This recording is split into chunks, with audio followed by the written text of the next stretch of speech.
Let's Talk Small Business, the real talk, no BS podcast for business owners and entrepreneurs who want to grow and actually enjoy the ride. I'm Mitchell Wilson. Let's get into it. Okay, today's guest is someone who takes mindset work to a completely different level. Rik Schnabel is known as Australia's leading brain untrainer, with over 2 decades of experience helping business owners break through mental barriers and achieve, I guess, what's once felt impossible. So, he is a 6-time international best-selling author with more books on the way, I hear, and has logged over 39,000 hours of transformational work with clients. Now, what makes Rik different is his focus on unlearning, not just adding new strategies, but removing the hidden patterns that are holding people back.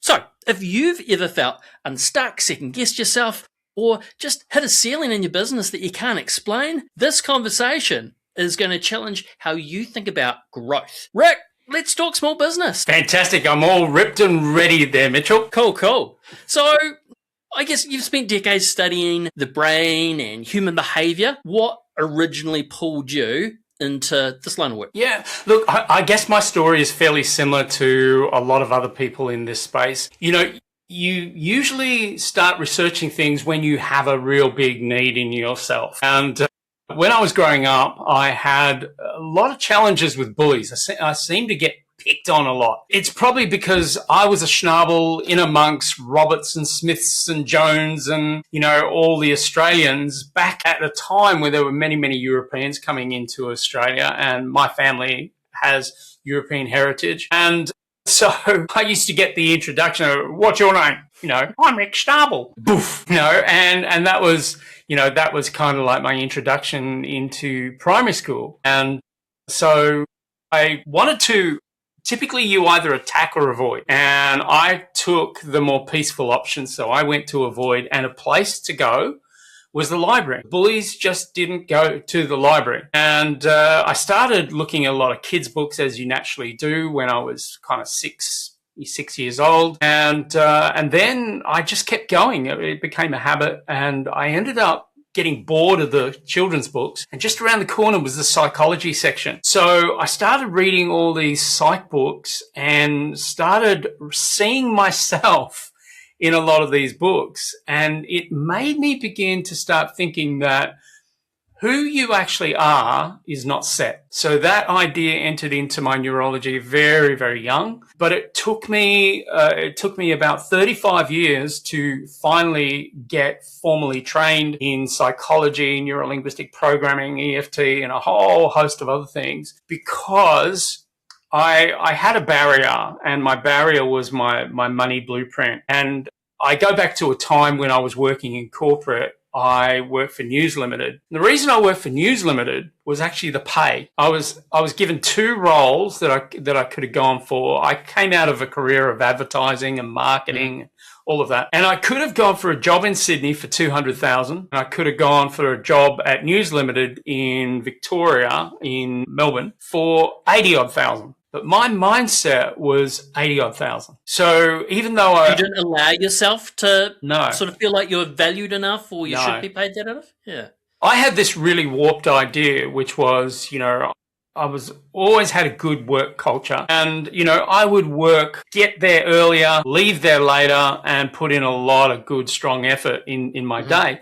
And I had this crazy idea that to earn double your salary, you had to do double the time. And, you know, although, you know, you and listeners would get that that's a really dumb idea, that it's incredible how many dumb ideas we can have sticking in our neurology that really hold us up. So from that perspective, I went for the $80,000+ job because my self-esteem was at that level. And the biggest breakthrough for me was I studied very, very deeply metaphysics, psychology, and what is the difference between a wealthy mindset and a poor mindset. And I started to come across some incredible people. And I was working in a job. Now, this is before I started another business. I just wanted a sabbatical. I wanted a break from business for a while. I wanted to work for someone else. And I was working in a sales job, and I was about to lose my job. I was doing really, really badly. I was a terrible, terrible salesperson. So around that time, I was focusing a lot on mindset, and I discovered that I had a poverty mindset that was really stopping that. And it was also my belief and judgment about sales. And I worked with a coach to help me to shift my mindset. And that shift was so powerful that I went from the worst salesperson this company had ever had, so they told me, to becoming the absolute best they ever had. And my income immediately, I was shocked when I saw a spreadsheet which was looking at how much I was going to earn next month. And my annual salary started to become my monthlies. And I was on par to head towards making $1 million, in my job. And that completely blew my mind. I just thought, how do you do that? And I remember talking to a colleague at one point when I decided to start Life Beyond Limits. And he said to me, why would you do that? Why would you give away this golden job that you have making all this money? And I said, it doesn't have any purpose.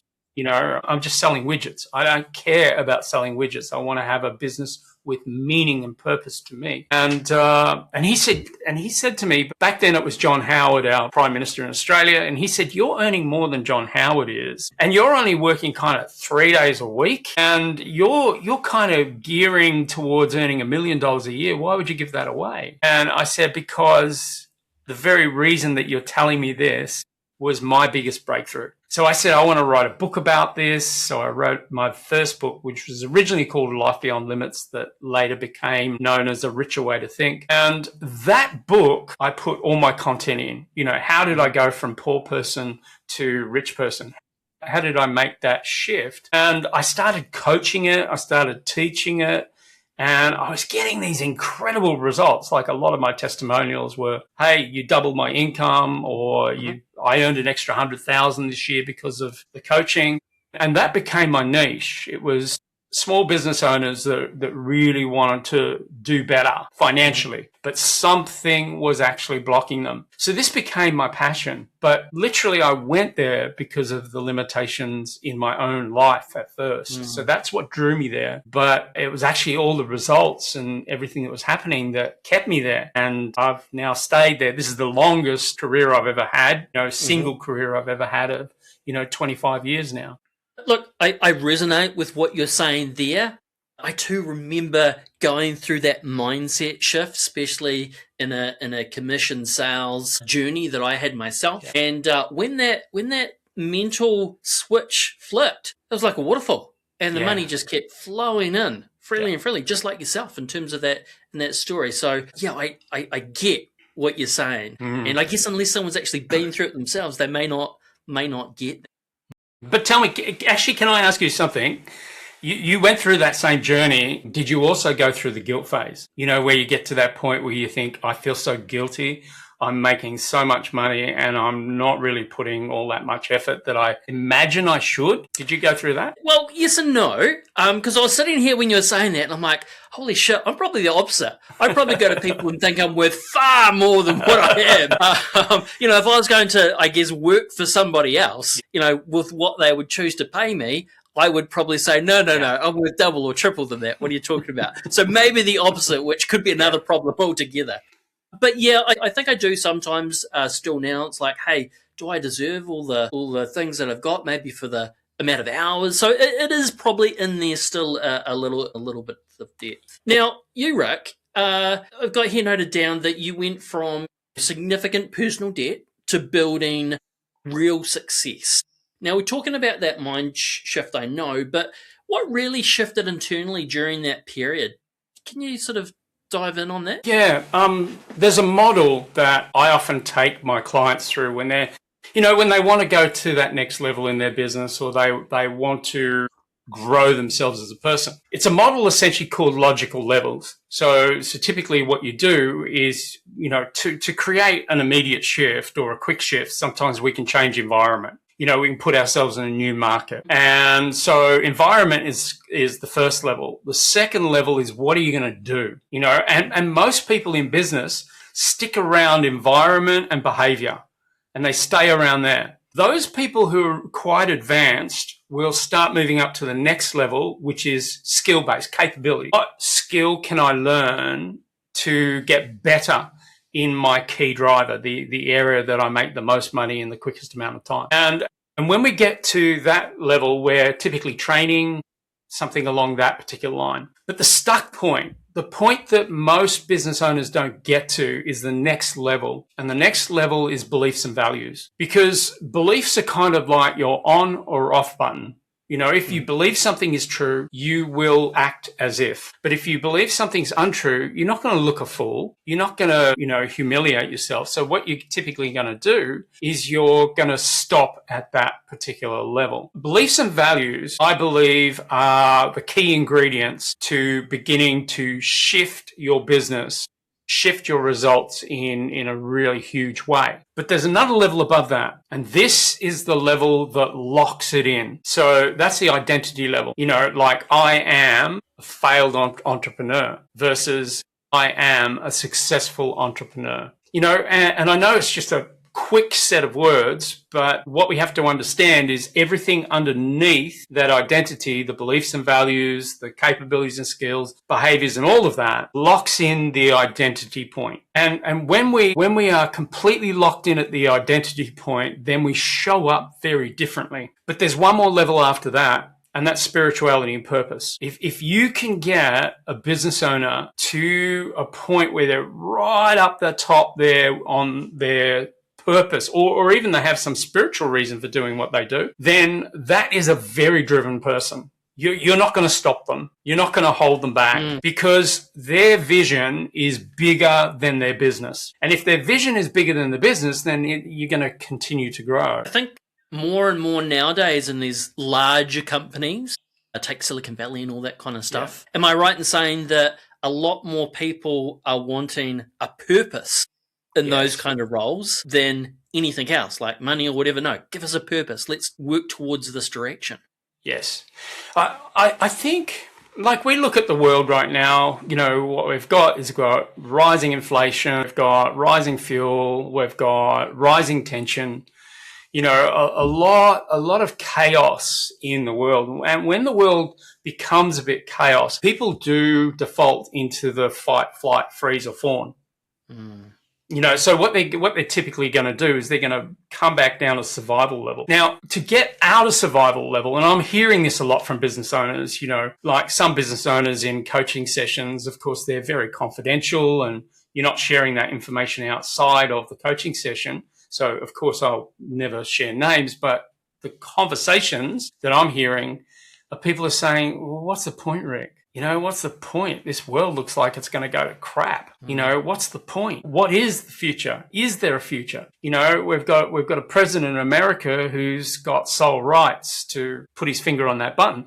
So what helps in that context is to take a person much, much higher to a purpose level. And then when you get to a higher purpose level, particularly if there's a spiritual component to it, like you feel that you're doing some good. You might not be changing the world, but you're at least creating a dent, and you're creating a little bit of impact in one particular way.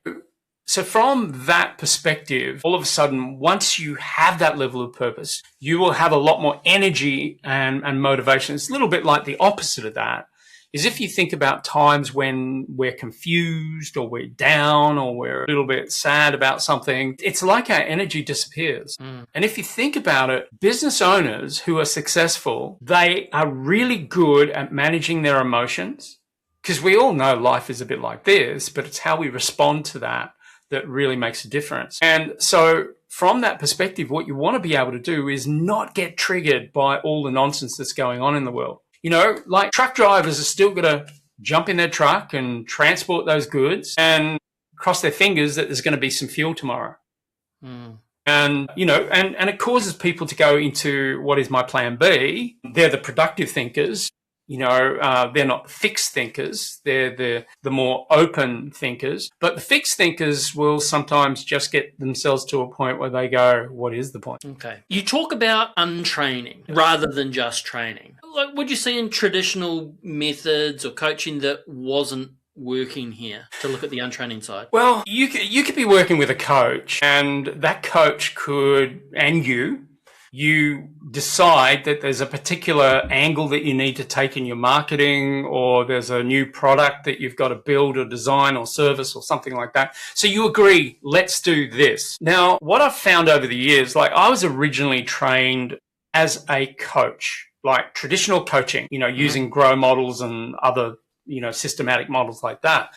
But I found that when you worked with the client, said, okay, so it's really clear, we need to do this, and here are the steps, so go. And then you get into the next session, and you say, so how did you go? Just didn't have the time, I just didn't have the energy, and all the excuses come out. So traditional coaching models typically don't allow people to really progress, particularly when there's a belief system in there, or there's a neurological pattern, or there's an addiction, or there's some particular thing that they're thinking that's really stopping them from getting there. So that's why I went really, really deep into mindset and started to work. Like, I'll give you an example. There was a lady I was working with yesterday, and she is one of our fairly successful coaches, but she's here, and I know she can be here. Mm-hmm. So I was working with her yesterday, and I said, look, let's get to the real nub of this. Are you okay if we go really deep with this? And she said, yes, I want a complete breakthrough today. And I said, awesome. So I started asking her questions to find out what was the real cause of this limiter that she put on herself. And it came back to the word humiliation. She said, I'm getting all these opportunities, Rik, to kind of work with these high-level people, but I feel like I've got a governor on myself or some sort of limiter on myself, and I'm not really allowing myself to move forward. I did some investigation. We worked out what it was. It was a very personal thing, so I won't share it here. But the thing that happened was once this humiliation disappeared, it was fascinating. I started to see her evolve right before my very eyes. So that's the untraining bit. So what you've got to do is you've got to get into the patterns and programs that aren't serving someone, something that they've had for 20, 30, 40, 50, 60 years running the show. And you've got to get in there and you've got to tell that part that it's redundant. It's getting the sack today. It no longer has a purpose. The thing that we have to understand, and I'll give you a classic example of this. I used to do a lot of work in the very early days on depression. Because a lot of people, business owners, fall into depression. Purpose is business. They don't have purpose outside of business. When business is going down, all of a sudden their depression goes down. So the depression comes up, I should say. But what often happens is you've got to look at what are they trying to achieve with the problem. And it might not make sense from a logical perspective, but we have to understand that emotions are not logic. So the thing that you'll often get is, I remember working, and I twigged when I was working with one particular client, because I used to get people out of depression in under 5 sittings. So it took me about 5 sessions and they'd be out of depression. But this one client was the client that went right through to session number 5. And the reason was they were a pretty average person in the family, no significance at all.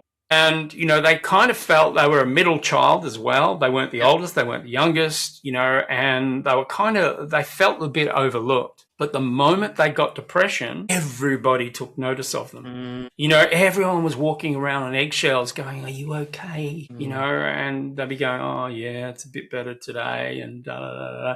So they were getting all this attention, which it was the attention that they craved. And when I worked with this particular guy, I realized that it was actually that was causing the depression, a lack of attention. So attention and having depression was actually good. So we had to find another way to get attention that was a more positive, focus. And the depression just disappeared. He had no more purpose for depression, and the depression disappeared. But I said to him, here's the next thing you got to do. You now have to go home and educate all your family because they're going to be walking around on eggshells and they're going to create the codependency, the dynamic. So here's what to do. I said, go to your family and say, I've worked with this guy. I've untrained my brain. I've no longer got depression. So this is me and I'm going out and I'm going to do things, and all of a sudden, his life changed completely, so. Well, Rik, I'm sitting here and going, I'm not in my head because in my family, there's been a history of depression. And I too have had to go through that journey. And it's not the best when you're a business owner. I mean, it doesn't help as part of it. Yes. But there's just so many people out there that may not even know it. So, yeah, there's really good work. I like what you're saying. Yeah. So that's actually, there was a guy that I worked with in the very beginning. This is how I got the brain untrainer label. He had something completely different. He had multiple sclerosis. And he came up to me and he said, I've been following you for a while. I've been watching your work. And he said, I don't want to compromise you, but I'm going to pose an opportunity to you. And he said, do you think that mindset has got something to do with what's going on with my body? And I said to him, look, I've never done any work in this area at all, so I can't guarantee anything. I don't even know what we're going to get to. But I said, well, there's a part of me that's as curious as hell. And, I'd love to see what could be there. So I started working with him. He was a high-level executive and he had a lot of pride. And he had multiple sclerosis symptoms, MS. And I worked with him, and by the time we got to, it was the 5th session, by the time we got to 5 sessions, his symptoms of depression, MS, finished so dramatically that he said, I am really confused now. And I said, good, confusion is the precursor to wisdom, So I said, what are you confused about? He said, well, I used to have all these symptoms. And I'm starting to wonder, maybe I really never had MS at all.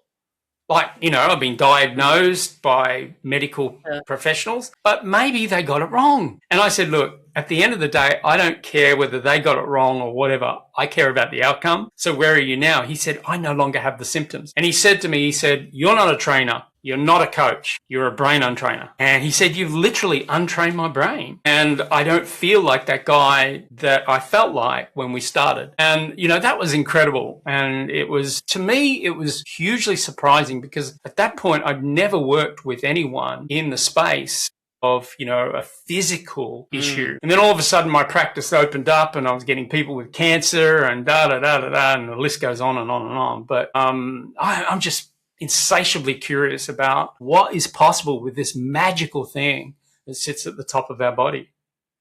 Now, right, you say most of our programming happens from birth to 7 years old. Yeah. Okay.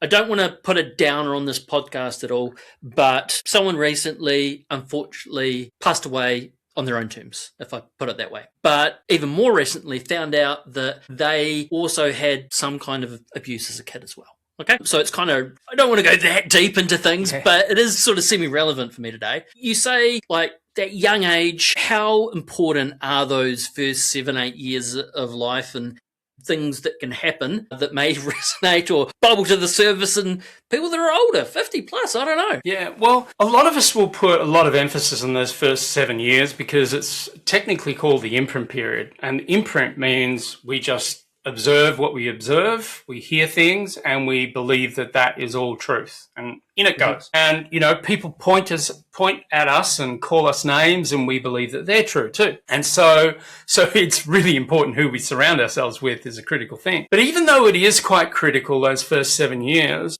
the thing that I've come to realize, God, I've done 39,000 hours of transformational work now, and there's nothing I haven't seen. I've seen, abuses, all that bad stuff. Yeah. All that bad stuff. And, you're working with business owners on their businesses, but the chokehold, the bottleneck is business owner usually. So you're actually working with the business owner to help them to have a very prosperous outlook and prosperous behavior in moving forward. So even though that first 7 years is really critical, the thing that I've come to understand is even if you had the worst life ever, you can have the best life later on if you're willing to do the untraining. Okay. Where do you see most business owners most commonly self-sabotage?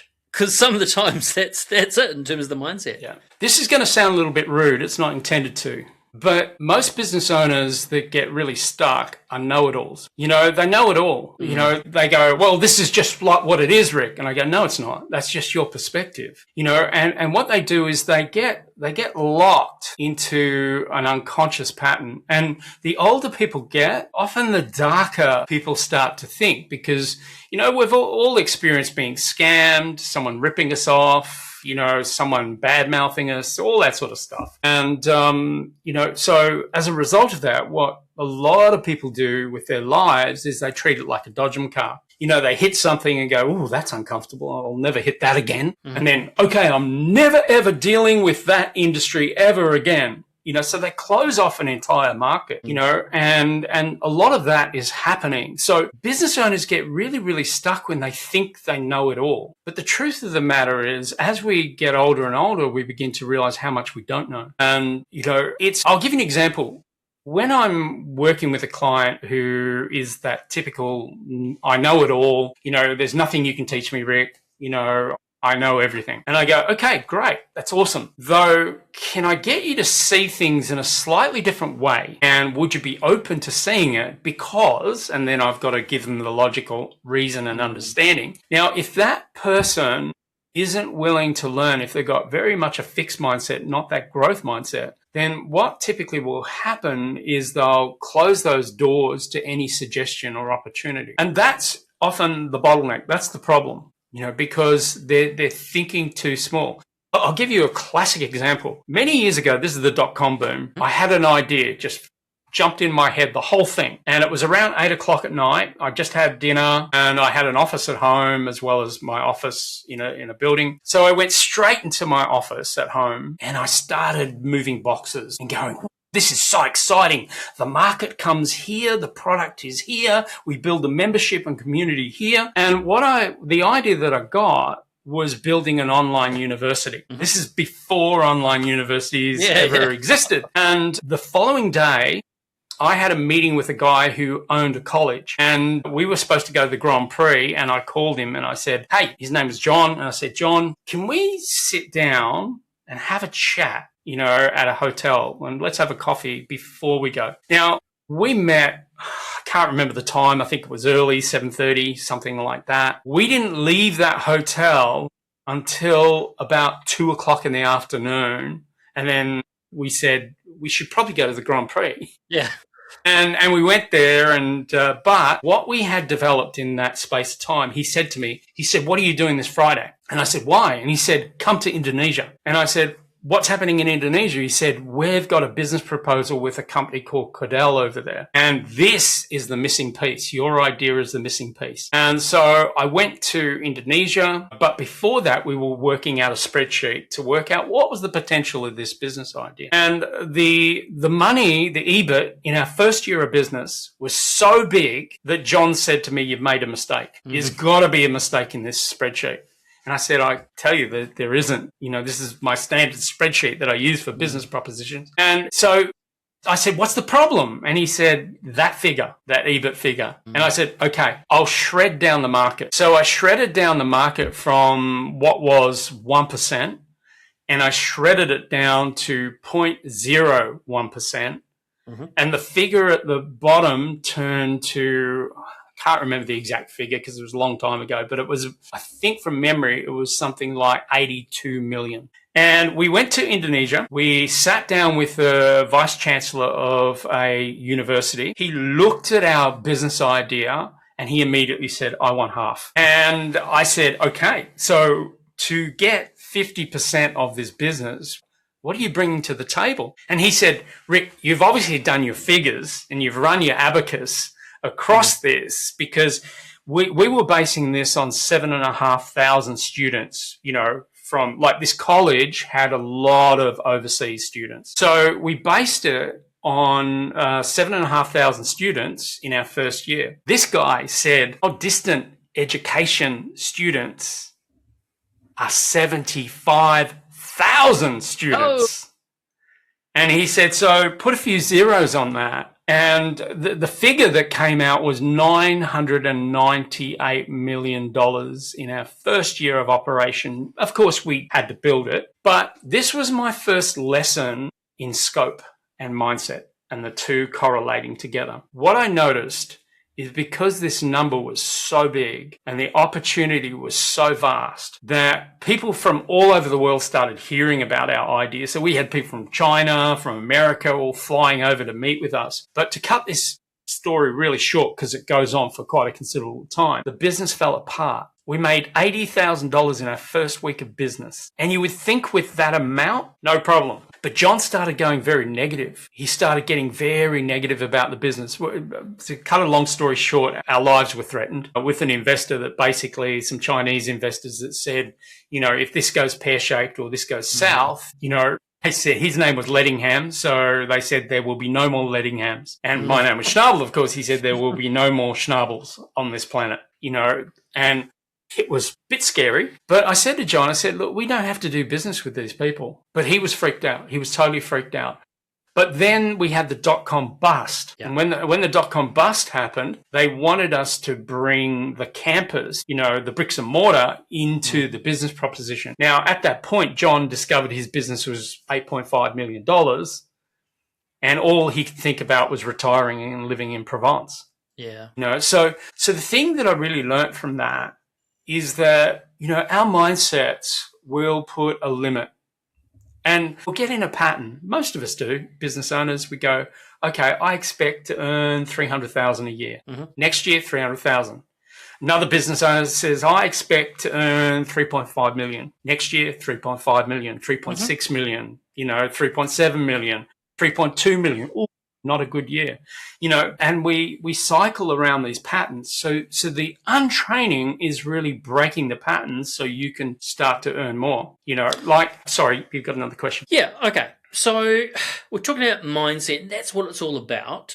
And I know the power of it and how huge it is. How can you tell the difference though between a strategy problem and a mindset problem? Yeah.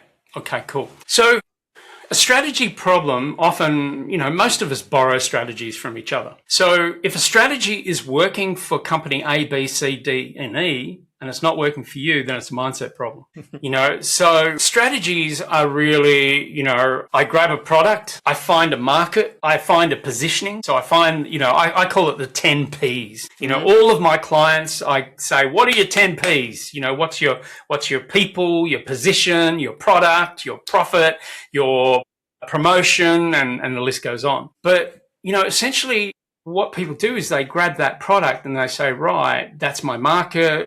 Okay, so what's going to be my marketing product, my vehicle? How am I going to market this out there? And you go through those steps, and typically what we do is we often follow other companies. What have they done? And if that product has, or that strategy has worked for other companies and it's not working for you, then the first thing to do is start to go into those Ps, work out what the problem actually is. I'll give you another example with another measure we use. I coach a lot of coaches, and I often, because I'm considered to be a very successful coach, I take 80 clients every year, and I've only got 3 more places this year. So that's it. And so what I then do is I work with other coaches and I go, okay, so how many clients what's your capacity? And they might say, well, I can take on 50 clients. Go, okay, how many clients do you have? I have 3.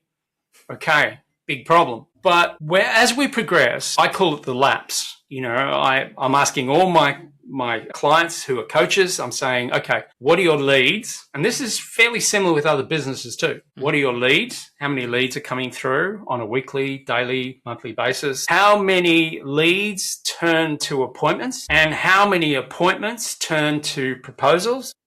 Mm-hmm. Or how many proposals turn to sales?